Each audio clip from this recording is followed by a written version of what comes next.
தொடர்ந்து எங்கள் வீட்டில் செய்வனை வச்சுக்கிட்டே இருக்கிறாங்க சார். முதல் நாள் பார்த்தேன், ஏதோ சாம்பல் தூவி இருந்துச்சு, ஏதோ வண்டி கிண்டி போகும்போது கொட்டிருக்குமோன்னு நினச்சிட்டேன்.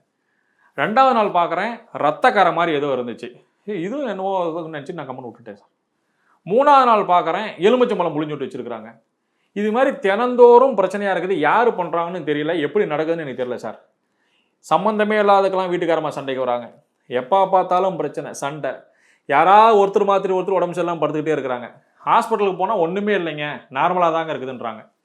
ஆனால் இவங்க குறை சொல்லும்போது நமக்கு கோவம் வருது. எதுவுமே இல்லைங்கிறாங்க, நீங்கள் இப்படியே சொல்லியிருந்தா எப்படி நமக்கு டென்ஷன் ஆகுது. இந்த மாதிரி சூழ்நிலையில் இருக்கும்போது நான் என்ன தான் சார் பண்ணுறது, நான் வாழட்டுமா சாகட்டுமா அப்படின்னு நிறைய பேர் கேட்குறீங்க. ஒரே ஒரு விஷயம் தாங்க, இது எல்லாமே கிரகங்கள் சாதகமாக இல்லைன்னா இந்த மாதிரி விஷயங்கள் நடக்குங்க. அதுக்கு கவலைப்பட தேவையில்லை. 2 விஷயம் செய்யுங்க போதும், ஒன்றுமே பண்ண வேண்டாம். நல்ல உக்கிர தெய்வங்கள் இருக்கக்கூடிய காளி கோயில் அல்லது பத்ரகாளி, முனீஸ்வரர், கருப்பசாமி, நல்ல உக்கிர தெய்வங்கள் இருக்கக்கூடிய கோயில்களுக்கு போங்க.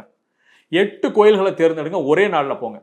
8 கோயில்களுக்கு அழகாக போயிட்டு காளி கோயிலுக்கு போகிறீங்க அப்படின்னா ஒவ்வொரு கோயிலையும் வாங்கக்கூடிய எலுமிச்சம்பழங்களை வாங்கிட்டு வாங்க. 8 எலுமிச்சம்பழங்களை வாங்கிட்டு வந்துடுங்க. காளி கிட்ட வச்சு வாங்கிட்டு வரணும். நீங்கள் குறைஞ்சபட்சம் ஒரு 1 மணி நேரமாவது அந்த கோயிலில் இருக்கணும், ரொம்ப ரொம்ப முக்கியம்.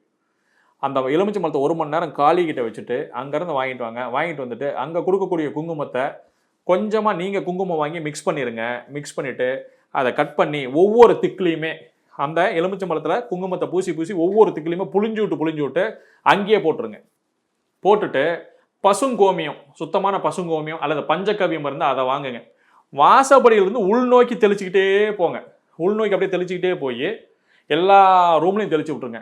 நீங்கள் குளிக்கக்கூடிய தண்ணியிலையும் அதை கொஞ்சம் ஊற்றிட்டு குளிச்சிருங்க. இது மாதிரி அடிக்கடி பண்ணிட்டு வாங்க.